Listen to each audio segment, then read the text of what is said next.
नमस्कार दोस्तों, मैं दीपक रावत आप सभी दर्शकों का महाकाली सम्मेलन में स्वागत करता हूँ। दोस्तों, प्रसिद्ध कालिका मंदिर बिरुखाल ब्लॉक के लगभग 20 किलोमीटर दूर कुमाऊँ और गढ़वाल के बॉर्डर पर स्थित है। मंदिर में पूजा अर्चना की जिम्मेदारी पटियारी वंशज गढ़वाल अल्मोड़ा को दी गई है, जो सनातन रूप से आज भी इसका निर्वहन कर रहे हैं। मंदिर वर्ष भर श्रद्धालुओं के लिए खुला रहता है और प्रत्येक 3 साल में एक बार एक बड़ा मेला होता है, जिसे हम अजोड़ा भी कहते हैं।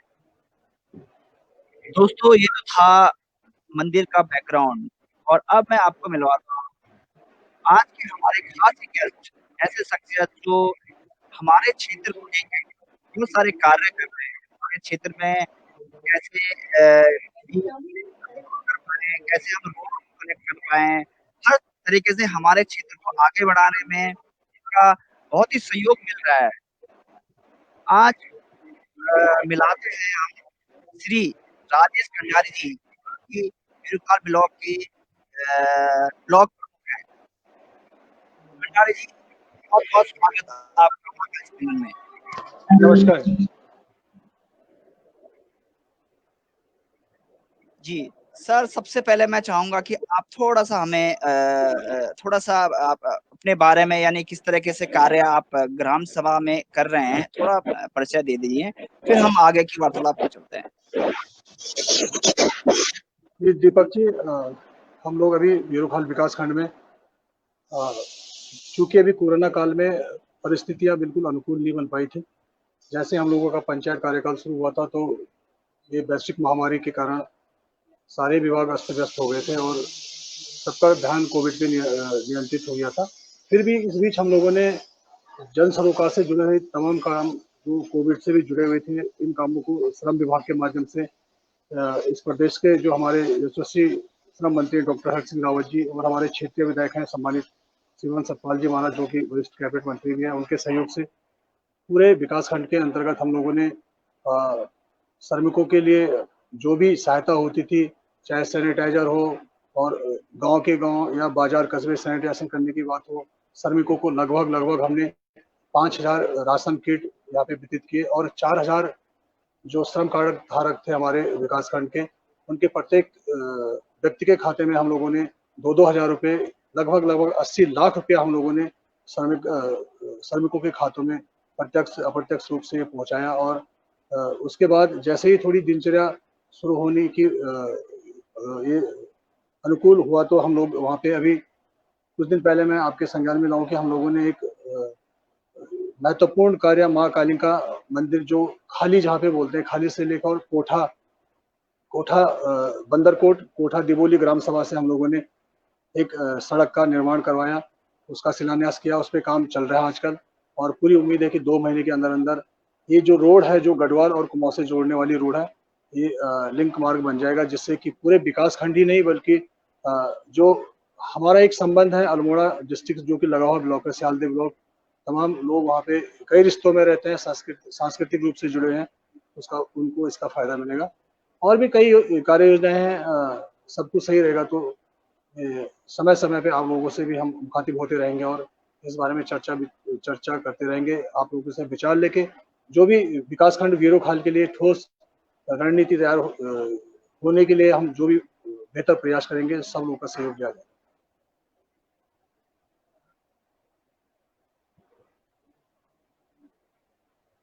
आवाज नहीं आ रही आपकी दीपक जी। दीपक भाई आवाज नहीं आ रही। जी, सबसे पहले तो सर बहुत-बहुत धन्यवाद। आपने अभी रिसेंटली जो ये कुमाऊँ और गढ़वाल की रोड को मिलाने के लिए जो उद्घाटन किया है और उसमें सभी क्षेत्रवासी बहुत ज़्यादा खुश हैं। जिस तरीके से लोगों में इतनी जागरूकता और इतने खुश नज़र आए, मुझे लगता है कि ये बहुत ही सराहनीय काम है और इसके लिए आपका पूरा सराह दिया है। आप वहाँ पे आए और सभी लोग इससे बहुत ज़्यादा खुश हैं। तो सर इसके लिए बहुत-बहुत धन्यवाद। और इस रोड से सर हमें लगता है कि बहुत सारे लोगों की कनेक्टिविटी मिल जाएगी। गढ़वाल और कुमाऊँ को हमें जोड़ने का काम एक हमने किया है और मंदिर में जाने के लिए भी लोगों को सारी फैसिलिटीज़ मिल जाएगी। तो सभी मैंने ग्राम सभा लोगों से भी बात करी, तो सभी लोग बहुत खुश थे और सभी लोगों ने बहुत ही प्रशंसा करी। तो इसके लिए बहुत-बहुत धन्यवाद।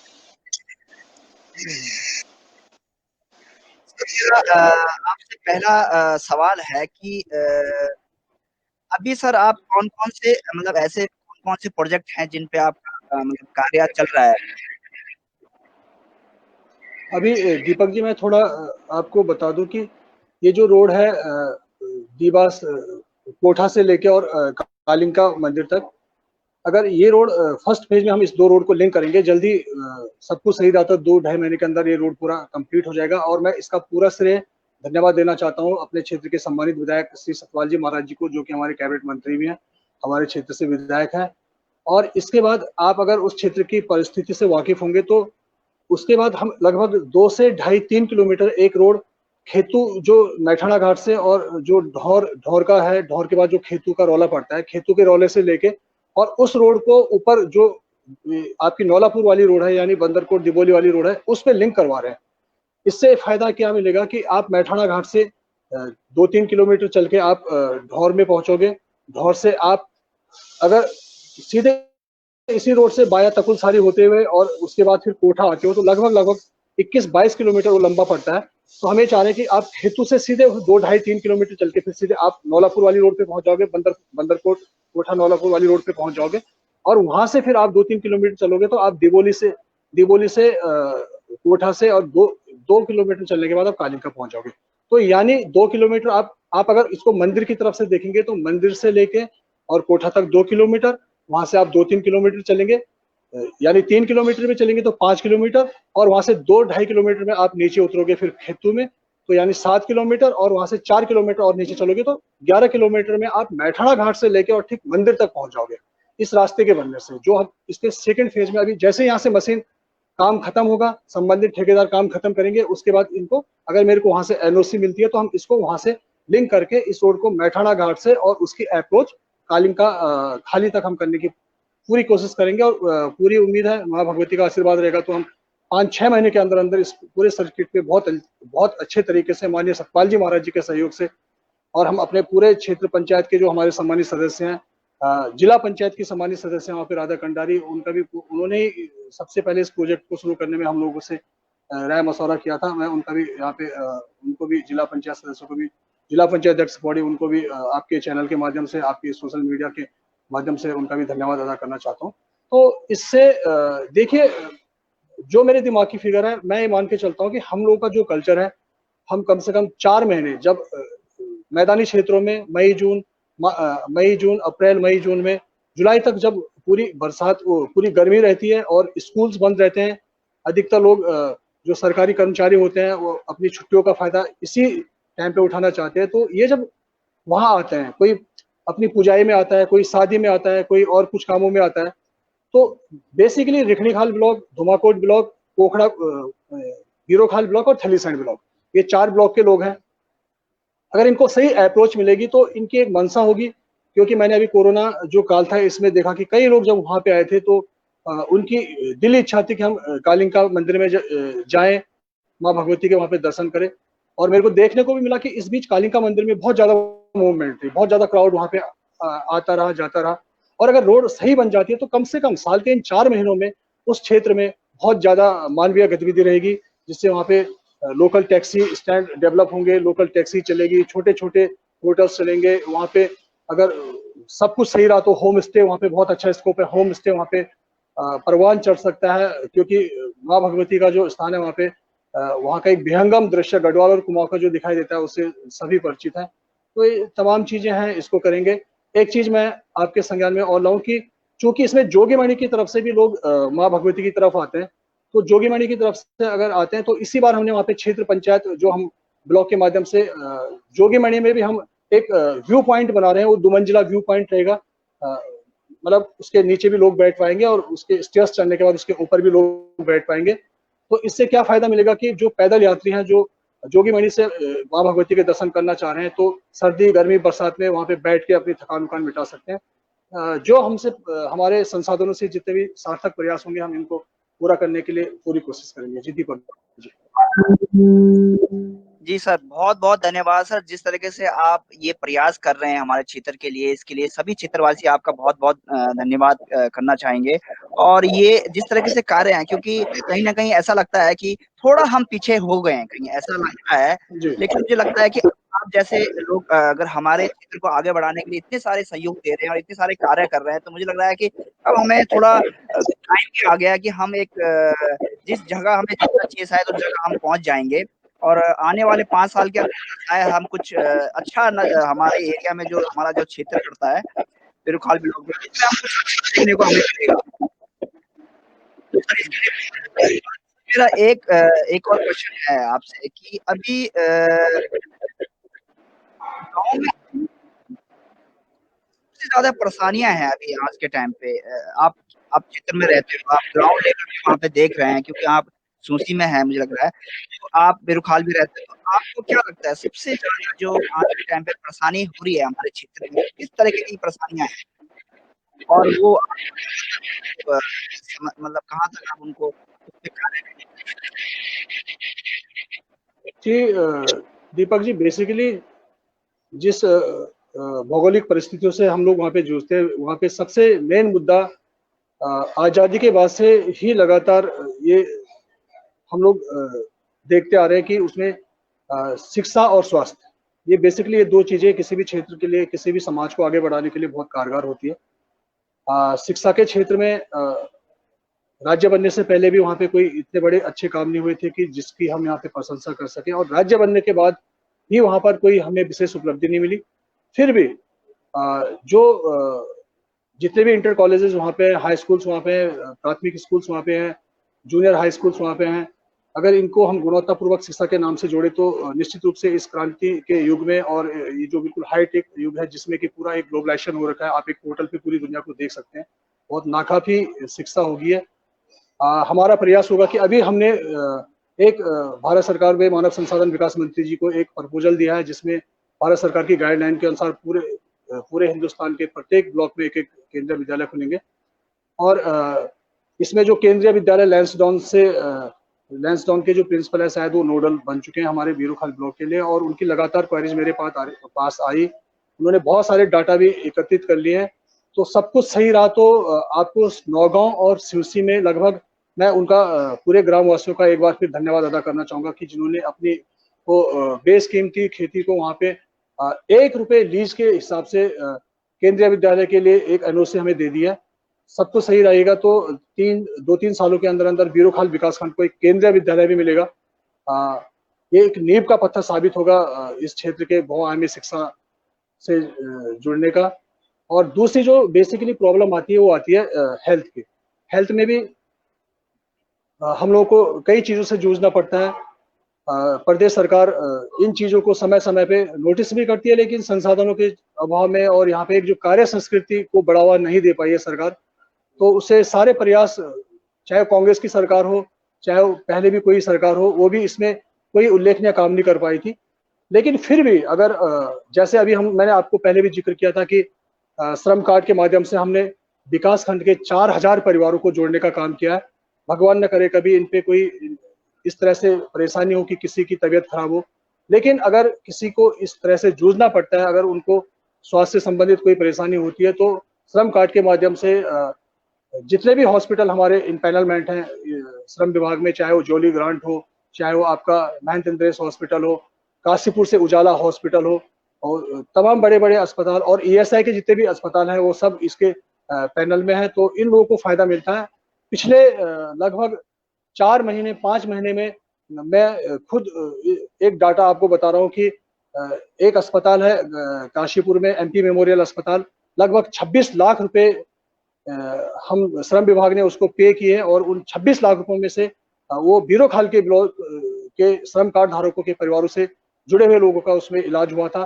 किसी का 20,000 रुपए का इलाज हुआ था, किसी का 2 लाख का इलाज हुआ था, किसी का 22,000 का इलाज हुआ था। इस तरह से लगभग 26 लाख 30,000 रुपए का इलाज अकेले बीरोखाल ब्लॉक के लोगों का वहाँ पे श्रम विभाग ने पे किया उस अस्पताल को। तो जितनी भी हमारी कोशिशें होती है, हम जब तक एक परफेक्ट व्यवस्था, सरकार की नीति निर्धारण से एक सुचारू व्यवस्था जब तक वहाँ पे उपलब्ध नहीं हो पाती, तो हम जनप्रतिनिधि होने के नाते हम देखते हैं कि व्यवस्थाएं कैसे अपने लोगों को सही मुकाम पे ले जाएं, उनको सही व्यवस्थाएं हम मुहैया कराएं, तो इस तरह से हम वहाँ पे उनकी मुहैया उपलब्ध कराएं।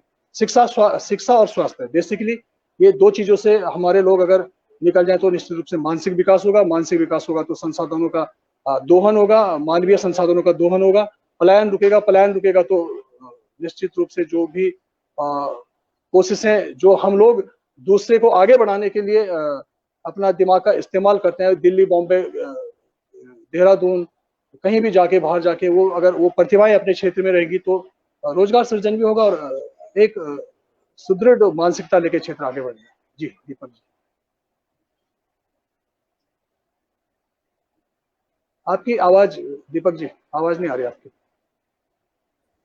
जिस तरह के सर आप लोकल में रहते हैं तो लोकल लोगों को ज्यादा पता रहता है कि क्या क्षेत्र की परेशानियां। और मैं अभी गुनियाल जी हैं, गुनियाल जी ने भी आपकी बहुत तारीफ करी है। उन्होंने बताया कि आपने भी अभी उनके क्षेत्र में कुछ एक रोड थी उसके लिए बहुत ज्यादा हेल्प करी है, तो वो भी आपका धन्यवाद करना चाहते थे। गुनियाल जी हैं। सर ये सर जब आप लोकल में रहते हो तो समस्याओं का पता चल पाता है, क्योंकि हो सकता है कि के लोग ना जानते हो कि हमारा क्षेत्र में किस तरह की परेशानियां हैं। तो ये तो सर आप अच्छी तरीके से जानते हैं कि क्या-क्या चीजें में मतलब क्या-क्या परेशानियां हैं हमारे क्षेत्र से लेके, और आप उस तरह कुछ रहे हैं और हमारे क्षेत्र में आपके आपकी खुश भी है।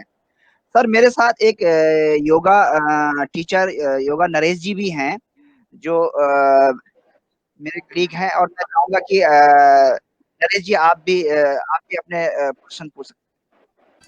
जी सर नमस्कार। नमस्कार नरेश जी। सर मेरा एक सवाल है, ये बीरोखाल ब्लॉक के अंदर कुल कितने गांव आते हैं? अभी नरेश जी मैं आपको बताता हूँ कि हम लोगों के में यहाँ पे जो विकासखंड बीरोखाल है, हम लोगों के पास 97 ग्राम सभाएं हैं और लगभग 285 हमारे पास राजस्व गांव है। और मैं आपको एक खुशखबरी और सुनाना चाहता हूँ कि जब ये आपने क्वेश्चन किया, अभी स्यूसी में जो तहसील है बीरोखाल नाम की तहसील, ये पूरे पौड़ी गढ़वाल की दूसरी सबसे बड़ी तहसील बनी है। और अब आपको अपने भूलेख, भूमि से संबंधित दस्तावेज, जन्म प्रमाण पत्र और तहसील से जितने भी रिकॉर्ड्स आपको चाहिए होते हैं, ये सब आपको बीरोखाल नाम की तहसील से मिलेंगे। और स्यूसी से आपको ये मिलने शुरू हो गए हैं। स्यूसी में एक तहसील का प्रॉपर तरीके से विधिवत शुभारंभ हो गया है। वहां से आप तमाम दस्तावेज जो भी तहसील से बनते हो यहाँ पे आप ले सकते हैं। और बीरोखाल तहसील के नाम से इसका सर्जन हो रखा है। प्रदेश सरकार के द्वारा ये बहुत एक अच्छी सौगात बीरोखाल विकासखंड को दी गई है, जो हमें थलीसैंण, क्योंकि देखो हमारे विकासखंड की परिस्थितियां क्या थी कि हमारी कुछ पट्टियां तो धुमाकोट तहसील का हिस्सा होती थी, कुछ पट्टियां हमारी तहसील थलीसैंण का हिस्सा होती थी, और जो बेदी खाल से उधर सेंधार वाली पट्टी थी वो चौबट्टा खाल तहसील का हिस्सा होती थी। यानी विकासखंड एक है और तहसील तीन तीन जगह बढ़ रही थी। अब पूरा विकासखंड, पूरे विकासखंड के जितने भी रेवेन्यू विलेज हैं, जितने भी पटवारी सर्किल हैं, जितने भी कानूनगो सर्कल हैं, ये सब अब बीरोखाल तहसील का हिस्सा बन चुके हैं और इसका संचालन स्यूसी से होता है।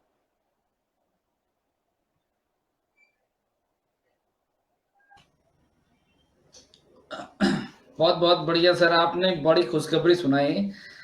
और ये आप ब्लॉक प्रमुख हैं, आपके अंतर्गत क्या क्या कार्य आते हैं क्षेत्र के, ताकि हमारे दर्शकों को भी पता लगे कि भविष्य में किसी भी तरह की सहायता चाहिए तो वो आपसे संपर्क करें।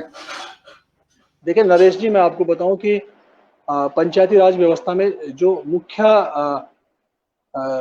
एक घटक है, मुख्य संस्था है, वो ग्राम पंचायत।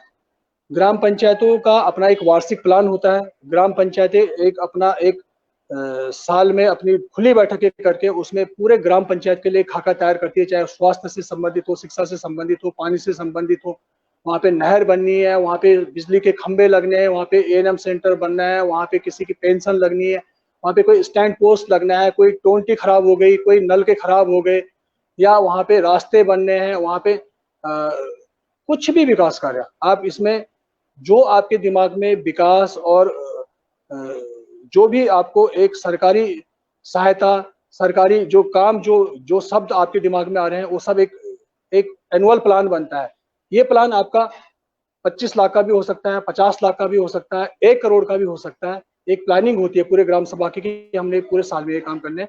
उसके बाद उनका ये प्लान ऑनलाइन हो जाता है। ऑनलाइन होने के बाद जिस तरह से ग्राम पंचायत में पैसे आएंगे, सपोज मनरेगा का उनका एक एनुअल बजट है, सपोज 15 लाख रुपए, उनके पास राज्य वित्त के लिए 2 लाख रुपए आ गए, 3 लाख रुपए आ गए, उनको किसी विधायक जी ने विधायक निधि के माध्यम से 1 लाख रुपए दे दिया, उनको किसी क्षेत्र पंचायत के माध्यम से क्षेत्र पंचायत सदस्य ने 1 लाख रुपए दे दिया या 1.5 लाख रुपए दे दिया, और अगर उनकी कार्य योजना बन रखी है 50 लाख की, उसके सापेक्ष उनके 30 लाख या 25 लाख उनके पास आए पूरे, तो प्राथमिकता तय करते हैं कि उन कामों में से पहले प्राथमिकता के आधार पर किस काम को संपादित किया जाए, और ग्राम पंचायत एक महत्वपूर्ण भूमिका निभाते हैं। उसके बाद जो हमारा है ब्लॉक का, इसमें क्षेत्र पंचायत एक ब्लॉक स्तर पे एक संस्था है, क्षेत्र पंचायत का सदन होता है, और हम लोग ये तय करते हैं क्षेत्र पंचायत के माध्यम से कि हमारे क्षेत्र पंचायत, क्योंकि एक क्षेत्र पंचायत सदस्य के पास लगभग 3 से लेके और 4 ग्राम सभाएं तक है, क्योंकि राज्य सरकारों का और केंद्र सरकारों का जो बजट का निर्धारण हो रखा है, ये कुछ इसमें बेसिकली बहुत टेक्निकल खामियां हैं कि क्षेत्र पंचायतों को, चूंकि क्षेत्र पंचायत के पास ग्राम सभाएं ज्यादा है, तो बजट का एक बहुत बड़ा हिस्सा पहले ही जो सेंटर से चलता है वो ग्राम पंचायतों को दे दिया जाता है, और मात्र 10% हिस्सा ही क्षेत्र पंचायतों को पहुंचता है। तो उस 10% का जो हिस्सा पहुंचता है, उस 10% के हिस्से में से पूरे क्षेत्र पंचायत के लिए प्लानिंग करनी पड़ती है। हम लोग उसमें क्षेत्र पंचायतों के माध्यम से प्रस्ताव लेते हैं कि भाई आपकी जो 3 ग्राम सभा है, 4 ग्राम सभा है, उनमें से आप कोई प्रस्ताव ऐसा दो कि जो प्राथमिकता के आधार पर होना है। तो बेसिकली वो लोग भी वहाँ ऐसे प्रस्ताव देते हैं कि रास्ते बनने चाहिए, संपर्क मार्ग बनने चाहिए, कोई पाइपलाइन रिपेयरिंग होनी चाहिए, कहीं पे अगर कोई पुस्ता टूट गया गांव के नजदीक रास्तों का, वो बनना चाहिए। लेकिन मेरी इस समय मैंने एक प्लानिंग की, सभी सम्मानित क्षेत्र पंचायत सदस्यों से हमने राव मशवरा किया, और बहुत ही गंभीरता से सब लोगों ने सुना। मैं सभी क्षेत्र पंचायत सदस्यों का भी उसमें तहे दिल से धन्यवाद अदा करना चाहूंगा। तो हम लोगों ने एक नया कॉन्सेप्ट तैयार किया कि जो सीसी मार्ग बनते थे, इनको क्यों ना हम इंटरलॉकिंग टाइल्स से बना दी जाए, क्योंकि इंटरलॉकिंग टाइल्स एक बार अगर लग जाएगी, अगर आप एक बार इंटरलॉकिंग टाइल्स लगाते हो, वो आप 60 mm की लगाते हो, 40 mm की टाइल्स लगाते हो, तो उस पर कोई सवालिया निशान नहीं उठा सकता है, क्योंकि वो तो प्रॉपर एक लगेगी, उसकी एक डेप्थ होगी, वो लगेगी, और उसकी लाइफ भी बहुत ज्यादा होती है, और एक डिफर भी हो गया, वो कुछ चेंजिंग इससे हो जाती है। तो जो गाँव सीधे सड़क से लेके और गांव में या गांव के अंदर जो रास्ते बिल्कुल सीधे हैं, हम वहाँ पे सीसी मार्ग की जगह ये इंटरलॉकिंग टाइल्स बनाने जा रहे हैं। दूसरी प्राथमिकता में पेयजल टैंक हम गांव के अंदर बनाने जा रहे हैं कि पेयजल टैंक अगर कहीं पे नहीं है तो कम से कम 3, 4, 5 KL के वहाँ पे पेयजल स्टोरेज टैंक बन जाए, क्योंकि स्रोतों में पानी कई जगह कम रहता है। अगर टैंक पूरा एक दिन में रात को आपका 4-5 लीटर भर गया, तो अगर वहाँ पे 30 परिवार भी 35 परिवार भी लोग रहते हैं, तो उनको दिन भर के लिए पानी वहाँ पे मुहैया हो सकता है। इस तरह से हम प्लानिंग कर रहे हैं। दूसरी प्लानिंग, जैसे अभी हमने कोठा कालिंग का मोटर मार्ग की थी, तो हम रास्ते खड़ंजे न बना के सीधे जीप मार्ग, संपर्क मार्ग या सड़क मार्ग ही जोड़ना शुरू करें। तो इसमें हम लोगों ने 5 लाख रुपए, जैसे क्षेत्र पंचायत ने सीधे वहाँ 5 लाख रुपए सड़क बनाने के लिए दिए, जिला पंचायत से वहाँ पे लगभग 5 लाख रुपए जिला पंचायत वालों ने दिए, इस तरह से विधायक जी के माध्यम से। तो हम इसको जैसे 15, 17, 18, 20 लाख रुपए जो भी सड़क पे 2 किलोमीटर पे निर्माण का खर्च आएगा, इस तरह से हम एक सुनियोजित प्लानिंग कर रहे हैं इसको समय समय। बहुत बढ़िया काम कर रहे हैं सर जी आप। और एक मेरा और सवाल है कि जैसे आप इतना बढ़िया काम करते हैं, तो जनता की तरफ से क्या दिक्कतें आती है कि ताकि काम अटक जाता है कई बार ऐसे? उसमें नरेश जी देखिए, जनता को मैं बिल्कुल कोई दोषी नहीं ठहरा सकता। आप इसका एक सीधा सा उदाहरण ले लीजिए कि जनता ने आज तक काम करने की प्रवृत्ति या काम कैसे किया जाता है, मैं इसका एक उदाहरण आपको देता हूं कि श्रमिक कार्ड आज तक आप ये रिकॉर्डेड, आप इसको लाइव चला रहे हैं, आप मेरे ये जो फुटेज है इसको आप रिकॉर्ड कर लीजिए कि मैं दावे के साथ कह रहा हूं कि जैसे श्रम विभाग का जो ढांचा था, ये प्रदेश में राज्य बनने पे ही श्रम विभाग का ढांचा बन गया था, लेकिन श्रमिक कार्ड अभी हम लोगों ने पिछले साल से ही बीरोखाल ब्लॉक में बनाने शुरू किए। इसका एक बहुत बड़ा कारण था कि जो जन कल्याणकारी योजनाएं होती है, जो सरकार की योजनाएं होती हैं, ये सही तरीके से जनता के बीच पहुंच नहीं पाती है, और जब पहुंचती है तो बहुत देरी में पहुंचती है, बहुत समय बाद पहुंचती है, और जब बहुत समय बाद पहुंचेगी तो जनता इतनी लालायित रहती है कि उनकी कोई गलती नहीं है, वो तो चाहते कि कहीं मैं छूट ना जाऊं इस स्कीम का फायदा लेने से। तो वो मुख्य मुद्दे की बात करता हूं कि सरकार की योजनाओं का अगर सही तरीके से प्रचार प्रसार किया जाए, जनप्रतिनिधि उचित माध्यम से, सही मंचों के माध्यम से समय समय पे अगर जनता के बीच उन योजनाओं का प्रचार प्रसार करे, तो कोई भी स्कीम जो सरकार के द्वारा तय होती है वो गलत नहीं होती है। अभी हम लोगों ने प्लानिंग के साथ फर्स्ट फेज में रसिया महादेव में कैंप लगाया था। रसिया महादेव में हमारे 900 मात्र 900 श्रमिक कार्ड पंजीकृत हुए थे। उसके बाद हमारा दूसरा कैंप लगा था बेदीखाल के नजदीक भरोली खाल, एक जगह भरोली खाल में कैंप लगाया था। उस कैंप में हमारे 1100 श्रमिक पंजीकृत हुए थे। उसके बाद हमने सीयूसी में कैंप लगाया था, तो सीयूसी में 2000 श्रमिक पंजीकृत हो गए। और अब मेरे को उम्मीद है कि भविष्य में, क्योंकि अब ये 4000 परिवारों तक, इनको 4000 परिवारों को कई फायदे इसमें मिल चुके हैं। लगभग 1000 परिवारों को सिलाई मशीन आवंटित हो चुकी है। 4000 परिवारों के खाते में 2-2 हजार रुपए आ चुके हैं। 4000 परिवारों में कोरोना काल में राशन किट बढ़ चुकी है। उनमें से कई लोगों ने सिलाई प्रशिक्षण लिया। 400 महिलाओं ने ग्रुप बना के सिलाई प्रशिक्षण लिया। प्रत्येक महिला के खाते में 5-5 हजार रुपए आए, तो लगभग 20 लाख रुपए सिलाई माध्यम के माध्यम से उनके खाते में आ चुके हैं। कई लोगों का फ्री में इलाज हो चुका है। कई लोगों की लड़कियों की शादी हुई तो उनको 51 हजार रुपए इस स्कीम से मिले हैं। तो अब जो भी कैंप लगेगा, क्योंकि इस कैंप का प्रचार, इस योजना का प्रचार प्रसार हो चुका है, तो उस मेरे को उम्मीद है कि जितने भी छूटे हुए श्रमिक कार्ड धारक हैं और जो इस क्राइटेरिया में आते हैं, तो ये पूरे हो जाएंगे और सब कार्ड उनके बन जाएंगे। तो ये योजना को आप किस तरह से जनता के बीच ला रहे हैं, उसको आप कैसे क्रियान्वित कर रहे हैं। किसी को पहले मालूम ही नहीं था कि इंटरलॉकिंग टाइल्स का कॉन्सेप्ट हम अगर बनाते हैं मजबूत तरीके से, सीसी मार्ग से अगर हटाते हैं, तो हमारे दिमाग में एक प्लानिंग है कि सीसी मार्ग प्रधान बनाए, इंटरलॉकिंग हम ब्लॉक लेवल से बनाए। विधायक जी इन दोनों चीजों को छोड़ के रोड का निर्माण करें। तो जिला पंचायत सदस्य रोड बनाए, विधायक जी अगले उन रोडों को डामरीकरण और सुदृढ़ीकरण करके उनको एक लास्ट स्टेज पे रोड फाइनल तैयार कर दें। तो अपनी जवाबदेही भी तय होगी। और हम लोग जो बार बार विधायक से भी रास्ता बना दो, विधायक से शौचालय बनवा दो, विधायक से प्रसूति गृह बना दो, मैं इस परंपरा को खत्म करना चाहता हूँ, क्योंकि इसमें पैसे का, सरकारी धन का जमकर दुरुपयोग होता है। अगर विधायक जी इस लेवल पे काम करें कि वो सड़कों पे ध्यान देना शुरू कर दें। जनता दोषी नहीं है, क्योंकि अब जनता को ये पाठ पढ़ाना पड़ेगा कि हमें कहीं ना कहीं एक लेवल से इतर सोचना पड़ेगा, उससे ऊपर सोचना पड़ेगा, और हमें भविष्य के नौनिहालों को देखते हुए अपने विकास खंड को एक आदर्श विकास खंड बनाना है। आपने सही बोला कि हम विकास की दौड़ में बहुत पीछे छूट रखे हैं। ये पनिशमेंट वाले ब्लॉक गिने जाते हैं, चाहे थलीसण हो, चाहे बीरोखाल ब्लॉक हो, चाहे नैनी डांडा ब्लॉक हो, चाहे रिखणी खाल ब्लॉक हो। ये ब्लॉक ऐसे अधिकारियों को निर्गत किए जाते हैं जहाँ पे वो सजा के तौर पे आते हैं। निरंकुश अधिकारी कर्मचारी रहते हैं, उनकी कार्य संस्कृति से उनको कोई लेना देना नहीं है। तो हम इनको एक आदर्श ब्लॉक में स्थापित करें। हम सब लोग आपके सहयोग से ये जल्दी से जल्दी करने की कोशिश करेंगे। जी नरेश जी। जी सर, सर एक मेरा सर, एक जैसे आप कह रहे हैं श्रमिक जो कार्ड है, इसमें कोई कंडीशन होगी आई थिंक सो, कि किन लोगों को मिलेगा, यानी गरीबी लोगों को मिलेगा, या क्योंकि जो पैसा आया होगा वो सबको तो नहीं आया होगा, एक कंडीशन बेसिस पे आया होगा मुझे लगता है। वो कंडीशन क्या है, यानी ये बीपीएल लोगों को मिला है या फिर सबको मिला है वो पैसा? श्रमिक कार्ड उन लोगों को निर्गत किया जाता है या वो लोग इसके लिए पात्रता रखते हैं कि जिसकी उम्र 17 साल से ऊपर हो और उसका कोई सरकारी, उसको किसी भी तरह से सरकारी पेंशन, सरकारी सुविधाएं उसको मुहैया न हो। अगर किसी औरत का बन रहा है तो उसका हस्बैंड कोई सरकारी अधिकारी ना हो, सरकारी कर्मचारी ना हो, या उसको कोई सरकारी पेंशन न मिलती हो, और उसने पिछले वित्त वर्ष में यानी लास्ट ईयर 90 दिन श्रमिक के तौर पे कहीं ना कहीं, चाहे मनरेगा में हो, चाहे वो व्यक्तिगत श्रमिक के तौर पे हो, चाहे वो कहीं भी हो, मतलब उसने 90 दिन श्रमिक के रूप में काम किया हो। और आपको इस आशय का एक एफिडेविट, एक शपथ पत्र सरकार को देना पड़ता है कि मैं ये जो नॉर्म्स हैं इसके क्राइटेरिया पे मैं खरा उतरता हूँ। जो भी जानकारी दी गई है ये मेरी तरफ से बिल्कुल सही है। जी नरेश जी।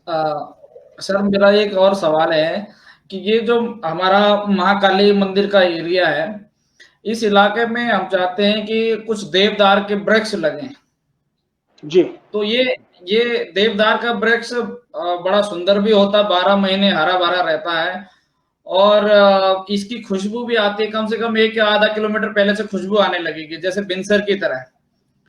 तो जी अगर हम इस साल पेड़ लगाते हैं तो कम से कम 20 साल बाद वो बहुत हरा भरा जगह हो जाएगा, जगह जगह हमारे महाकाली क्षेत्र के आसपास। तो इसका क्या प्रोसेस है कि हमें सरकार की तरफ से यहाँ पौधे लगाने का बेनिफिट मिल सके? जी जी, बहुत अच्छा नरेश जी, बहुत अच्छा एक ये आइडिया है। और मैं भी महाकाली मंदिर में अभी लगभग 1 महीने पहले मैं भी गया था, और कुछ पेड़ तो वहाँ पे हैं। तो ये प्रमाणित करते हैं वो पेड़ कि वहाँ पे इस तरह के पेड़ हो सकते हैं। अगर वहाँ पे पेड़ हुए हैं तो अगर उनको और रोपण किया जाए तो ये प्लांटेशन वहाँ पे हो सकता है देवदार का। मैं आपको अभी इसी जो हम लोग एक डिबेट में है सोशल मीडिया के माध्यम से, मैं आश्वस्त करता हूँ कि मैं इस माध्यम से अपने क्षेत्र पंचायत के माध्यम से, जो हमारा हाउस है यहाँ पे क्षेत्र पंचायत का सदन है, एक प्रपोजल हम जो हमारे डीएफओ पौड़ी है और जो एरिया महाकाली मंदिर का पौड़ी गढ़वाल में पड़ता है, एक प्रस्ताव हम इस आशय का तैयार करके उनको जल्द ही दे देंगे कि ये जो परिस्थिति है महाकाली वाली, वहाँ का जो एक बॉटेनिकल एटमॉस्फेयर है वो इसके लिए अनुकूल है। तो इसमें हम लोग चाहेंगे कि देवदार के वृक्षों का रोपण किया जाए, बृहद स्तर पे देवदार के पेड़ों का रोपण किया जाए। मैं निश्चित रूप से दूंगा, डीएफओ पौड़ी को दूंगा, और प्लांटेशन के नाम पे बहुत फंड शायद फॉरेस्ट डिपार्टमेंट में आता है। पूरी कोशिश रहेगी कि वो जल्दी से जल्दी इसमें वो करे। इसको मैं उसकी कॉपी मैं आपको भी भेज दूंगा समय समय पे।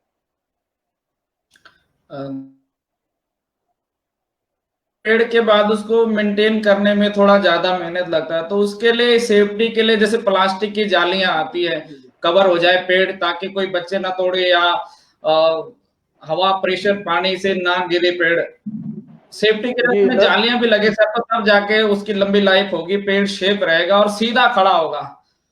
जी जी जी नरेश जी, वो इसी तरह से उसमें हम लोग मेंशन कर दे कि मतलब इसमें आने वाले टाइम पे 5, 7, 8 सालों में एक बृहद देवदार का जंगल स्थापित करने के लिए सरकार की तरफ से, वन विभाग की तरफ से जो भी प्रयास किए जाए, ये आप कीजिए। तो करते हैं, वो जब प्लांट लगाएंगे तो उसका ट्री गार्ड लगाते हैं। शायद प्लास्टिक तो बैन कर दिया, लेकिन ट्री गार्ड के तौर पे जो भी वो वहाँ पे ट्री गार्ड्स लगाते हैं। और पिछले साल उन्होंने अगर 10,000 पेड़ लगाए तो फिर अगले साल उसका एनालिसिस करते हैं कि सपोज बारिश होने से या अत्यधिक वर्षा से या जानवरों के नुकसान से अगर 4,000 पेड़ फिर खराब हो गए तो फिर 4,000 पेड़ वो दोबारा फिर उसको रिप्लांट करेंगे। तो एक टारगेट लेके चलते हैं कि 8-9 साल के अंदर या 5-7 साल के अंदर हमने यहाँ पे 4-5,000 पेड़ लगाने। तो ये बहुत अच्छा आपका सुझाव है। इससे विभाग में इससे संबंधित विभाग को हमें प्रस्ताव भी दे देंगे, और जो भी होगा इसमें हम लोग आप लोग मिलकर काम करेंगे। धन्यवाद सर। और ये महाकाली के मंदिर के जैसे पल्ली तरफ हमारा धोबी घाट तो हमारे बिरुखाल ब्लॉक में आता होगा, तो धोबी घाट की तरफ उधर का रास्ता ऐसे हो गया जंगल से कि वहां जानवरों को भी बहुत खतरा रहता है, रास्ता बिल्कुल जंगल बन गया है। तो कुछ उसकी छटाई बटाई के लिए कोई सरकारी योजनाएं होती है कि वहां छटाई बटाई की जाए और रास्ता के आस पार? जी जी नरेश जी, मैं आपको बता दूं कि धोबी घाट, आमकुलां, पोखरसैन, नवासू, सीला तल्ला, सीला मल्ला, रिखाड़, ये जितने भी गांव कालिंका की सरहद से लगे हुए हैं, इसमें बहुत जल्दी ही बीरोखाल से और रिखाड़ तक 8 किलोमीटर रोड जो राज्य सरकार बना चुकी है। और धोबी घाट से लेके, रिखाड़ से लेके और धोबी घाट तक, बीरोखाल से लेके और रिखाड़ तक 8 किलोमीटर रोड बन चुकी है। उसके बाद रिखाड़ से लेकर और धोबी घाट तक 8 किलोमीटर प्रधानमंत्री ग्रामीण सड़क योजना के अंतर्गत उसके टेंडर अवार्ड हो चुके हैं। वहां पे फॉरेस्ट का कुछ इशू था तो फॉरेस्ट की क्लियरेंस फाइनल हो चुकी है। 8 और 8 16 किलोमीटर रोड वहां से बन के आ रही है। बल्कि उसमें जो 8 किलोमीटर रोड पहले बनी थी, जो राज्य सरकार के द्वारा बनी थी, उसमें भी पीएमजीएसवाई के माध्यम से उसके स्टेज 2 के टेंडर हो चुके हैं, यानी उसके डामरीकरण के टेंडर हो चुके हैं। और जो दूसरी रोड बनेगी 8 किलोमीटर उसके बाद, उसमें पार्ट फर्स्ट और पार्ट सेकंड पीएमजीएसवाई के लिए ऑलरेडी टेंडर हो चुके हैं। तो 16 किलोमीटर रोड बीरोखाल से लेके और धोबीघाट तक इस तरफ से बन रही है। और दूसरी तरफ मोरू बैंड सीला की तरफ से भी 8 और 7 15 किलोमीटर रोड राज्य सरकार से प्रस्तावित हो चुकी है, जिसमें 2 किलोमीटर के टेंडर इस जल्दी ही लगने वाले हैं। तो धोबीघाट एक ऐसी डेस्टिनेशन बनेगी आने वाले टाइम पे कि वो धोबीघाट इधर मोरू बैंड जोगीमैनी से लिंक होके और पूरा बीरोखाल रिखाड़ होते हुए बीरोखाल में लिंक होगा। जो कालिका के मंदिर जो आप घना जंगल बता रहे हो उससे गुजरता हुआ और सीधे बीरोखाल में लिंक होगा। उसमें बाद में ट्रैकिंग हो सकती है उस रोड से लेकर और कालिका मंदिर तक, मतलब धोबी घाट का जो जंगल है उस जंगल से लेके और वहां तक ट्रैकिंग हो सकती है, ट्रैक रूट बन सकते हैं, अच्छे अच्छे रास्ते बन सकते हैं। क्योंकि सैलानियों का एक टेस्ट ये भी होता है कि कई लोग गाड़ियों से न जाके ट्रैक करना चाहते हैं, तो उनके लिए एक बहुत अच्छी डेस्टिनेशन साबित होगी। वो जो घने घने जंगल है, ये घने घने जंगल हमें कहीं ना कहीं वरदान साबित होंगे उस समय। सर आप आए थे महाकाली के वहां दर्शन करने? हाँ, मैं अभी आया था। और मैं नरेश जी आपको एक जानकारी दे दूं कि इस बार दिसंबर में जो महाकाली का मेला था उसमें हम लोगों की एक भव्य तैयारी थी। माननीय सतपाल जी महाराज जी जो कि संस्कृति मंत्री हमारे प्रदेश के, इन्होंने बोला था कि माँ भगवती के मेले को इस समय भव्य स्वरूप दिया जाए। इसके लिए संस्कृति विभाग ने वहां पे 5000 लोगों के बैठने के लिए वहां पे रेड कारपेट मंगा लिए थे। 5000 लोग वहां बैठ सकते थे। एक 40 बाई 40 का पंडाल लगना था जिसमें एक संस्कृति टीम कुमाऊं मंडल की आनी थी, एक संस्कृति टीम गढ़वाल मंडल की तरफ से माता के जयकारों के लिए, माता के भजनों के लिए, वहां पे जितने भी श्रद्धालु आते उनके मनोरंजन के लिए वहां पे पहुंचने थे। और सबसे बड़ी बात, वहां पे 10 कुंटल फूल लेके कोट द्वार से संस्कृति विभाग द्वारा उस मंदिर को पूरा सजाया जाना था। लेकिन परिस्थितिवश उस दिन बहुत ज्यादा स्नोफॉल हो गया। वो सब लोग ऊपरे खाल में ही फंसे रहे क्योंकि वो तो पहले दिन आ गए थे, लेकिन स्नोफॉल तो एक दिन पहले से शुरू हो गया था। तो उनका पूरा सामान, ट्रक और फूल और सब लोग वहां पे फंसे रहे। जबकि मैंने उस दिन इन लोगों के सहयोग से, इन लोग बार बार फोन कर रहे थे, इन लोगों के कहने पे हम लोगों ने वहां पे जो रानीखेत डिवीजन है लोक निर्माण विभाग अल्मोड़ा का, उनको भी मशीन लेके हमने रास्ता बनवाने के लिए कि ऊपर तक वो छोटी गाड़ी चली जाए जिससे कि सामान ले जाने में सुविधा रहेगी। लेकिन वो बर्फ ही इतनी ज्यादा पड़ गई कि पूरा ही मेला उस दिन वो बर्फ की भेंट चढ़ गया। अब जब भी अब जो नया टर्म मेला का पड़ेगा, हम वहां पे इसको एक भव्य आयोजन के रूप में, क्योंकि कहीं ना कहीं उस मंदिर से जितने भी इलाके कुमाऊं के जुड़े हैं उनका बेटी और रोटी का संबंध गढ़वाल और कुमाऊं का है। पहले वहां पे रिश्ते होते थे, लोग काम के सिलसिले में गढ़वाल आते थे, गढ़वाल के लोग समीपवर्ती गांव में वहां काम करने जाते थे। लेकिन ये जो रोड न बनने के कारण एक बहुत बड़ा गैप हुआ था। मैं आपको ये बता दूं कि ये जो हमारी रोड है, जो कोठा से और माँ भगवती के तक खाली तक जो रोड बन रही है, इस रोड के बनने से हमारा एक संस्कृति संवाहक रोड बनेगी। इससे बेटी और रोटी का संबंध फिर दोबारा उजागर होगा। क्योंकि वहां आपने नोटिस किया होगा कि लोग अपनी लड़कियों की शादी कराने के लिए मना करने लगे थे। जो रिश्ते पहले थे वहीं पे थम गए थे, नए रिश्ते वहां बनने बंद हो गए थे। उसका एक बड़ा कारण था कि आप वहां सड़क नहीं जाती थी, तो जो भी शादियां जाती थी, जो भी लोग जाते थे, उनको नीचे पहले रसिया महादेव आना पड़ता था, फिर सौंफखाल आना पड़ता था, फिर वहां से ऊपर कटपतिया आना पड़ता था, फिर कटपतिया से घूम के फिर सरायखेत की तरफ आके फिर जाके उन्हें खाली उली आना पड़ता था, इखू खेत होते हैं। लेकिन इस रोड के बनने से फिर उन रिश्तों का नया शुभारंभ होगा और ये जो बेटी रोटी का रिश्ता उस क्षेत्र का एक दूसरे क्षेत्र से फिर कायम होगा। कई चीजें हम लोग इसमें अभी करेंगे फिर समय से। जी सर, बहुत बहुत धन्यवाद। बहुत बहुत धन्यवाद सर। सर मेरा एक इसी से रिलेटेड मेरा एक छोटा सा क्वेश्चन है कि वैसे तो आप क्षेत्रवासियों की जितनी भी समस्याएं हैं वो आप देख रहे हैं, और इसके लिए मुझे भी बहुत ज्यादा खुशी है कि आप क्षेत्र में रह के और हमारे क्षेत्र के लिए काफी प्रयास कर रहे हैं। तो इसके लिए पहले तो तहे दिल से मेरा धन्यवाद आपको। और मेरा एक छोटा सा क्वेश्चन सर ये है, जैसे अभी रिसेंटली आपने कोठा से और खाली डहया की रोड के लिए आप उद्घाटन करने भी आए थे वहां पे, और काम भी जैसे आपने बताया काम भी शुरू हो गया है। तो सर ये कितना किलोमीटर है और किस तरीके से ये बनेगा? किलोमीटर की रोड है, 2 किलोमीटर रोड है। और ये रोड कहीं ना कहीं पंचायतों के माध्यम से बन रही है। इसमें जिला पंचायत का पैसा लगेगा, इसमें क्षेत्र पंचायत का पैसा लगेगा, और जो रेस्ट अमाउंट रहेगी वो माननीय विधायक जी के सतपाल जी महाराज जी विधायक निधि के द्वारा हम इसको रोड को पूरी करेंगे। और जब ये रोड कंप्लीट 2 किलोमीटर रोड बन जाएगी, आने वाले टाइम पे इस रोड को फिर सुधारीकरण और डामरीकरण के लिए माननीय विधायक जी की संस्तुति से पीडब्ल्यूडी वैज्ञ को दिया जाएगा। अगर जैसे सर ये रोड अगर अब बन जाएगी तो मुझे लग रहा है काफी लोगों को फायदे हो जाएंगे, क्योंकि कुमाऊं गढ़वाल को जोड़ने का एक दीपक जी रोड बन जाएगी नहीं, रोड बन चुकी है। आप ये मान के चलो, ये रोड अब आपको 2 महीने बाद आप अपनी गाड़ी से वहां जा सकते हैं, उसमें कोई वो नहीं है।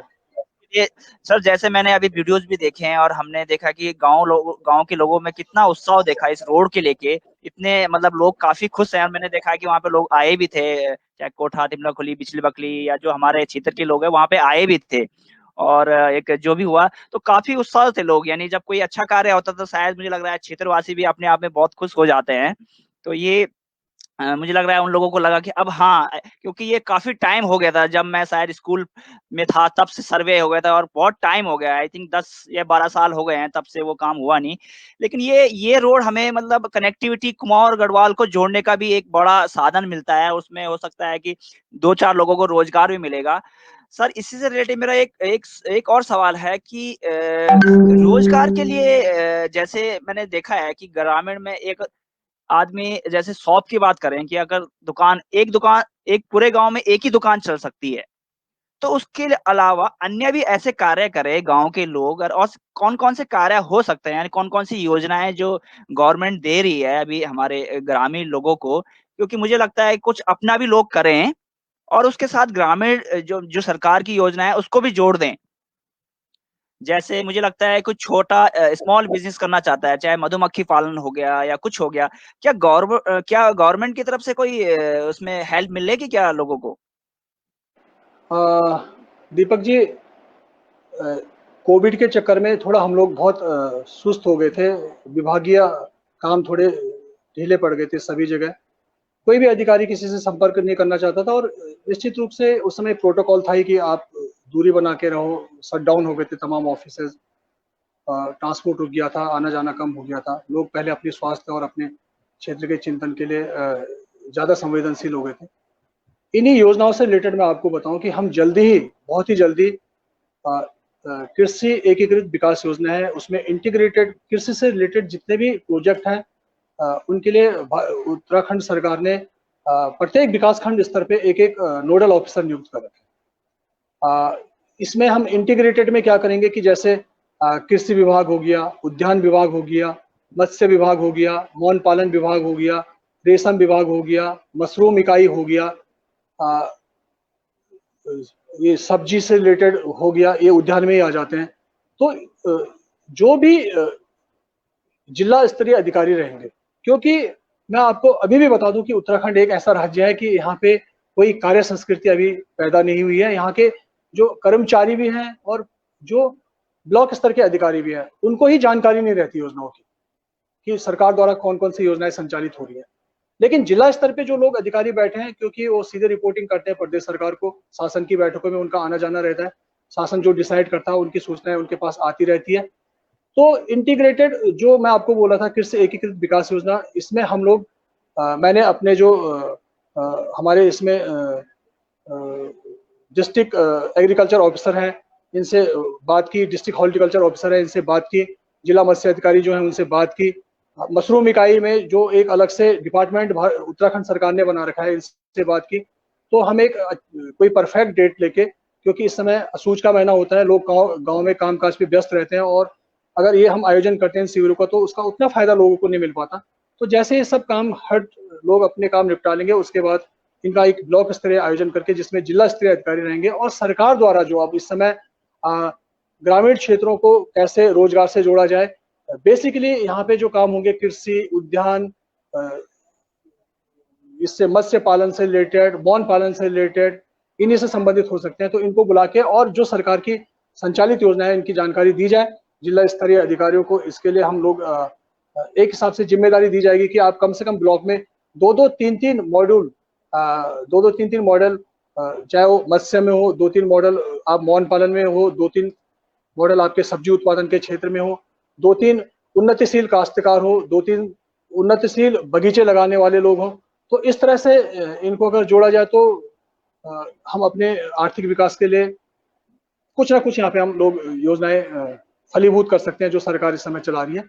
तमाम क्षेत्र हैं, आप देखिए मटकुंडा जोगीमणि का एक क्षेत्र है, वहाँ पे वहाँ के एक स्थानीय काश्तकार हैं, उन्होंने लगभग 2000 पेड़ों का एक सेब का बगीचा लगाया है, और पिछले 2 सालों से उससे सेब का उत्पादन ले रहे हैं।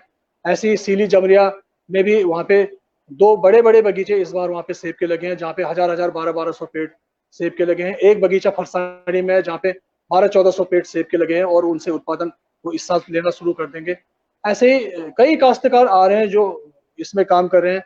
सब्जी के लिए मैं आपको बता दूं कि सब्जी के लिए जो हमारा पंचपुरी, बैजरो पंचपुरी से लेकर और फरसाड़ी वाला इलाका है, मैं आपको दावे के साथ बोल रहा हूँ कि इस साल कम से कम वहाँ पे नेपाली और हमारे लोगों ने मिलके, बल्कि नेपाली लोगों का इस समय वहाँ पे जो परसेंटेज था कम था, और जो स्थानीय लोग थे, स्थानीय ग्रामीण थे, वहाँ के जो लोकल लोग थे, उनका अनुपात ज्यादा था। कम से कम उन्होंने 1 करोड़ रुपए से ज्यादा तक वहाँ पे सब्जियों का उत्पादन किया होगा। और अब मिर्च की बात आती है तो मिर्च में मैंने जो डाटा लिया पूरे बीरोखाल विकास खंड का, लगभग 3 से 3.5 करोड़ रुपए तक की मिर्च का उत्पादन हर साल यहाँ पे होता है। तो उत्पादन तो होता है, तमाम सब्जी भी उग रही है तमाम, लेकिन इनको एक प्रोफेशनल तरीके से, एक एक्सपर्ट तरीके से अगर हम लोग करें तो जिससे कि आने वाली पीढ़ी भी प्रेरित हो और बहुत हैंडसम तरीके से इन कामों को वहां पे कर सके, इसके लिए प्रयास करेंगे। जी दीपक जी। सर एक इम्पोर्टेंट है कि हमारे जो अध्यक्ष जी हैं उन्होंने भी आपको बहुत बहुत धन्यवाद कहा है। वो वहाँ शायद जुड़ नहीं पाए इसलिए कि शायद उनकी बेटी की शादी थी तो वो शायद जुड़ नहीं पाए, कल उनकी इसलिए वो जुड़ नहीं पाए। तो वो भी आपका बहुत बहुत धन्यवाद करते हैं कि आपका सहयोग हरदम हमारे महाकाली मंदिर के लिए बना रहता है, और वो भी आपका बहुत बहुत धन्यवाद कह रहे थे। तो मेरा सर एक सवाल और है आपसे कि जैसे शिक्षा के लेके भी हम कैसे आगे मतलब बढ़े, मतलब अभी हमारे जैसे ललितपुर में देखें तो कुछ टीचर्स भी मतलब कम हो गए हैं, और शिक्षा में कहीं ना कहीं, क्योंकि कई लोग ये कहते हैं कि मैं तो दिल्ली में पढ़ाऊंगा बच्चों को, क्योंकि वहाँ पे कई लोग मतलब इसलिए पलायन भी कर देंगे, अपने बच्चों की वजह से भी लोग दिल्ली आ जाते हैं। क्या ऐसा कोई स्कीम बनाई जाए कि दिल्ली वाले ये बोले कि मुझे तो बच्चे गांव में ही पढ़ाने हैं, ऐसा कोई स्कीम करें क्या? या इसमें या तो हमें टीचरों को लेके आना पड़ेगा साथ में, क्योंकि जब जब सभी लोग मिलके हम ये काम करेंगे तब जाके ये हो पाएगा। और कहीं ऐसा तो नहीं है कि लोग वहां आना ही नहीं चाहते हैं मतलब गांव में, क्योंकि जैसे बिरुखाल में हॉस्पिटल भी है लेकिन डॉक्टर शायद कुछ 1 साल रहते हैं, फिर 1 साल बाद फिर मतलब वहां से चेंज कर लेते हैं। क्या एक इसके पीछे क्या बड़ा रीजन रहा है? और मैं जैसे मैं शिक्षा की बात कर रहा हूँ, तो ऐसा कुछ कार्य कर सकते हैं क्या कि जैसे लोग गांव वाले कहते हैं कि मैं अपने बच्चों को पढ़ाने के लिए दिल्ली आ गया और दिल्ली ले जा रहा हूँ, दिल्ली वाले कैसे बोले कि मैं अपने बच्चे को गांव ले जाऊंगा पढ़ाने के? क्योंकि मुझे पता है कि आज के टाइम पे हमारे बिरुखाल में भी कोई आईएएस ऑफिसर बने हैं, तो पढ़ाई में कोई कमी नहीं रही है अभी। आप क्या मानते हो सर इसमें? ये बहुत बड़ी खामी है, मैं पहले बोल चुका हूँ, शिक्षा और स्वास्थ्य। इसमें स्थानीय स्तर पर अगर हम प्रयास करेंगे तो बहुत नाकाफी है। शासन स्तर पे जो लोग बैठे हुए हैं, शासन स्तर पे जो लोग रणनीतिकार हैं, जो विधायक हैं, जो विधान बनाते हैं, जो उस प्रदेशों की खुशहाली के लिए नियम कानून, कायदे कानून तय करते हैं, अगर ये लोग इसका आकलन अगर बारीकी से करें तो हर चीज का समाधान है। आप नॉर्थ ईस्ट में देख लीजिए, आप चाहे मेघालय में देख लो, सिक्किम में देख लो, आप और किसी भी स्टेट में वहाँ पे देख लो, वहाँ पे भी हैं स्कूल्स हैं, वहाँ पे भी वहाँ पे अच्छे अस्पताल है वहाँ पे। आप रानीखेत में देख लीजिए, आप अल्मोड़ा में देख लीजिए, आप गोपेश्वर में देख लीजिए, पौड़ी में देख लीजिए, वहाँ पे भी अच्छे स्कूल्स हैं। तो एक बहुत बड़ा दंश जो हम झेल रहे हैं, कहीं ना कहीं ये अगर शासन स्तर पे बैठे हुए लोग थोड़ा सा ध्यान देना शुरू कर दे तो इन चीजों का समाधान क्यों नहीं हो सकता है। मैं आपको उदाहरण दूं, आप मचखाली एक जगह है रानीखेत में, मचखाली में बिरला ग्रुप वालों का एक स्कूल है गर्ल्स के नाम से, Ashoka hall school. Ashoka hall में हिंदुस्तान के सबसे समृद्ध बिजनेसमैन, समृद्ध ब्यूरोक्रेट्स, डिप्लोमेट्स, जितने भी लोग हैं उनके बच्चे पढ़ते हैं।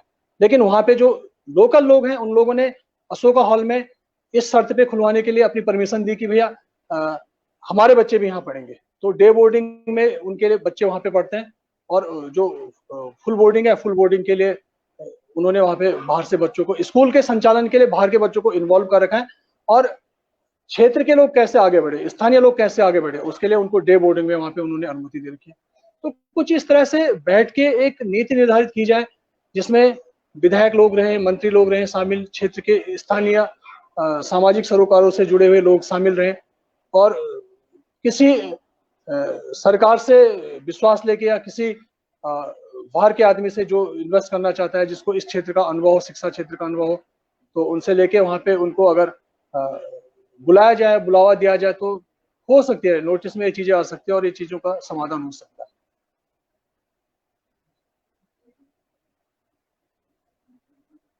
सर बहुत बहुत धन्यवाद।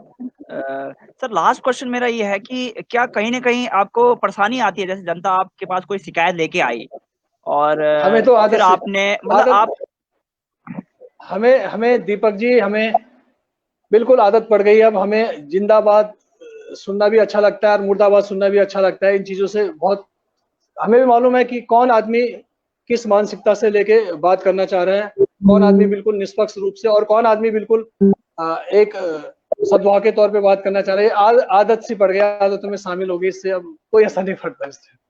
परेशानियां होती है 100%, लेकिन परेशानियों का समाधान अगर जनता के माध्यम से नहीं नहीं निकलता है तो जनता से उसकी राय ली जाती है। और अगर हमें लगता है कि भाई जनता से ये सब खिचड़ी उचड़ी बन जाएगी, लास्ट में कोई ना कोई स्टैंड लेना पड़ेगा, तो वहां पे जनप्रतिनिधि के तौर पे हम लोग स्टैंड भी लेते हैं कि ये काम करना ही करना है। ये चीजें इससे थोड़ा दिक्कत नहीं आती, जहाँ सर पे मेरा जनता को साथ एक्चुअली लेके चलना है। जी जी जी जी जी मैं सर ये कह रहा हूँ, जैसे क्योंकि परेशानियां तो मुझे लग रहा है हर कोई अपनी अपनी लेके आता होगा, हजारों लेटर्स भी आते होंगे वहां पे। तो मुझे ये लगता है कि आपको वहां तक पहुंचाने के लिए भी शायद परेशानियां होती होगी। और मतलब अभी कभी ऐसा हुआ कि आपको बहुत सारी, जैसे कोई प्रोजेक्ट है, किसी लोगों ने बोला कि चाहे चाहे प्लांटिंग को लेके हम चले हैं कि प्लांटिंग का एक प्रोजेक्ट है, तो आपको बड़ी परेशानी आई उसको दिखाने में या उनको लोगों को समझाने में?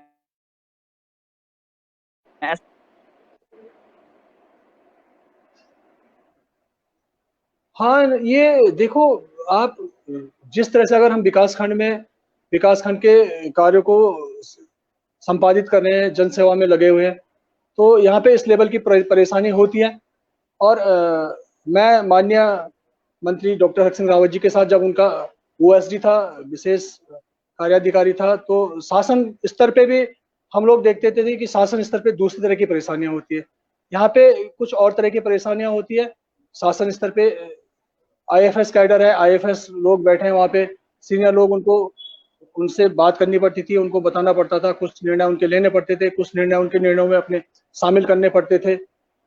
तो समस्याएं तो हर जगह है, चाहे आप ऊपरी लेवल पे करो, वो उस लेवल की समस्या हो गई। और अगर ब्लॉक स्तर पे हम लोग एक जन सरोकार से जुड़े हुए राजनीति कर रहे हैं, तो वहाँ पे भी उस तरह से समस्याएं आती है। तो समस्याएं तो होंगी और इनसे ही बाहर निकलना ही एक सेवा है कुल मिला के। जी सर जी सर मेरा एक लास्ट सवाल है कि ये जो हमारे स्कूल में पढ़ाते हैं कृषि के बारे में, तो ये ऐसा हो कि जैसे उत्तराखंड के कृषि के बारे में पढ़ाया जाए, ऐसे हमारे शिक्षा में जोड़ दिया जाए कि उत्तराखंड में क्या क्या हो सकता है, तो तब मुझे लगता है कि हमारा यहाँ की कृषि और बेहतर हो जाएगी और लोग पलायन भी कम करेंगे, क्योंकि यही सारा गुजारा हो जाएगा, चाहे फल लगे, चाहे फसलें हों, चाहे अन्य तरह के। अगर उन्हें शिक्षा मिलेगी तो वो आई थिंक बाहर नहीं जाएंगे। जी जी जी, बहुत बहुत सही बोला आपने, क्योंकि मैं शिक्षा आपको में बार जोड़ बार यही बोल रहा हूँ कि मैं बार बार यही बोल रहा हूँ नरेश जी की, जो हमारे शासन में बैठे हुए लोग हैं, जो इस प्रदेश को चलाने के लिए 70 महत्वपूर्ण लोग हैं, विधायक लोग हैं, मंत्रिमंडल है, ये निश्चित रूप से ये अगर ऐसे विधान बना दें, ऐसे नियम कानून बना दें। उनमें से एक सवाल ये भी है जो अभी आपने पूछा था कि कृषि के लिए कैसे ठोस प्लानिंग की जाए। जो लोग कृषि करना चाहते हैं उनको 8वीं के बाद, 9वीं 10वीं के बाद या 10वीं के बाद उसी क्षेत्र में अगर उनको ट्रेंड किया जाए, उसी क्षेत्र में उनको दक्षता हासिल की जाए कि आप स्थानीय स्तर पे उत्पाद पैदा कर सकते हो। इन उत्पादों को पैदा करने के लिए आपके इन ये अच्छे बीज रहेंगे, ये अच्छे स्कूल्स रहेंगे, अच्छे विश्वविद्यालय रहेंगे। वहाँ पे इन बच्चों को वरीयता देके स्थानीय स्तर पर वहाँ पे उन्हें प्रायोगिक शिक्षा दी जाए, एक प्रैक्टिकल अगर उनको वहाँ पे शिक्षा दी जाए, तो यही काम तो उत्तराखंड राज्य जो बना है, इसी काम के लिए तो बना था कि हम अपने संसाधनों का जो दोहन है, अपने संसाधनों को जो हम प्रयोग करें, अपने हिसाब से करें, अपने नियम से करें, लेकिन वो हो नहीं पा रहा है। जी जी दीपक जी। जी जी सर, मेरा एक लास्ट क्वेश्चन ये है कि जैसे आप मंदिर कभी आए हैं, मुझे लग रहा है आप थोड़ा मुझे हमें मंदिर का अनुभव बता सकते हैं सर? वहाँ पे आपको मतलब कैसा लगा वहाँ का, मतलब एनवायरनमेंट है वहाँ का कैसा है और वहाँ हम क्या कर सकते हैं और मतलब टूरिज्म के लिए के आपके क्या आइडियाज हैं? दीपक जी, ये हम लोगों का सौभाग्य है कि हम उस क्षेत्र में हम लोगों का जन्म हुआ है कि जहाँ पे हमें एक संस्कृति विरासत में मिली है, चाहे वो हमारे संस्कृति चाहे हमारे खान पान में हो, संस्कृति हमारे चाहे वो हमारी संस्कृति चाहे वो पकवानों में शामिल हो, हमारी संस्कृति हो चाहे हमारे संस्कारों में शामिल हो, क्योंकि माँ भगवती का एक जो वास है ये निश्चित रूप से आप देखना बहुत एक सुखद अनुभूति वहाँ पे होती है। वहाँ पे जो एक वातावरण है, वहाँ पे एक जो विहंगम दृश्य है, वो कहीं ना कहीं गढ़वाल और कुमाऊं की जो पहाड़ियां हैं, जो हिमालय है, ये दुनिया में, दुनिया क्या आप इसको अगर आप उत्तराखंड, हम दुनिया की बात नहीं करेंगे, हम उत्तराखंड की बात करेंगे तो उत्तराखंड के चुनिंदा स्थानों में से एक कह सकते हैं। अगर यहाँ पे 3 स्टार लॉज बन जाए, यानी 3 स्टार से मतलब अगर आप वहाँ पे कोई सैलानी आता है, उसको अच्छा बेड मिल जाए, साफ बिस्तर मिल जाए, उसे साफ टॉयलेट मिल जाए उसे, और उसको वहाँ पे इंटरनेट की कनेक्टिविटी फाइन मिल जाए, वहाँ पे वो उसको जो दूध पीने के लिए चाहिए, दवाइयाँ खाने के लिए चाहिए, ये सारी चीज़ें थोड़ा कुछ प्रयास करने के बावजूद भी उसे अगर हासिल हो जाती है तो ये ऐसी डेस्टिनेशन है कि ये बहुत ही अच्छे ध्यान केंद्रों में शामिल हो सकती है। ध्यान केंद्र यानी यहाँ से आपको सूर्योदय और सूर्यास्त, हिमालय, पहाड़, जंगल, सब ये धार्मिक से रिलेटेड जो भी चीजें हैं ये सब आपको वहाँ पे मिलेगी। और ये जो एक आदमी आज भागा दौड़ी की जिंदगी, चाहे वो दिल्ली में रह रहा है, गुड़गांव में रह रहा है, ग्रेटर नोएडा में रहा है, बॉम्बे में रह रहा है, कहीं भी रह रहा है, वो एकांत चाहता है, वो अपने को रिफ्रेशमेंट करना चाहता है, वो उस स्पेक्ट्रम से जो 4G 3G की या उसके जो सहयोगी हैं, बिजनेस के लोग हैं, उसके अधिकारी कर्मचारी जो उसे हमेशा घेरे रहते हैं, उनसे कुछ समय के लिए एकांत पल जीना चाहता है। तो बहुत शॉर्ट, आप दिल्ली से अगर शिमला जाएंगे तो आपको ज्यादा टाइम लगेगा, और हमारी खराब सड़कें होने के बावजूद भी अगर आप दिल्ली से कालिंका आएंगे तो बहुत जल्दी आप पहुंच जाएंगे। अब कल्पना कीजिए आपकी अगर दिल्ली से रामनगर की रोड बहुत अच्छी बन जाए, रामनगर से पौड़ी की रोड सही बन जाए, तो लोगों का जो मूवमेंट है वो दिल्ली से शिमला, दिल्ली से जो हिमाचल के जो पहाड़ों के नाम पे हिमाचल लोग घूमने जाते हैं, आप 4 घंटे की ड्राइव करने के बाद आराम से रामनगर पहुंच सकते हो। इसका भी मैं आपको उदाहरण देता हूँ कि 200 किलोमीटर दिल्ली से आगरा है, और जो जेपी वालों की रोड है वहां पे वो क्लेम करते हैं कि आप 2 घंटे में दिल्ली से आगरा पहुंचोगे। हम ये बोलते हैं कि दिल्ली से रामनगर 220 किलोमीटर है, दिल्ली से कोटद्वार 200 किलोमीटर है। आप एक बार रोड फाइन कर दीजिए, हम 2 घंटे नहीं, आप अगर 4 घंटे में भी अगर रामनगर पहुंचते हो, और यहाँ से आप बीरोखाल कालिंका तक की रोड या थलीसैंड तक की रोड सही बना दीजिए, और 4 घंटे में आप 3 घंटे में आप अगर वहां पहुंच जाओगे, तो आप दिल्ली से और कालिंका आराम से आप 7-8 घंटे में पहुंच जाओगे।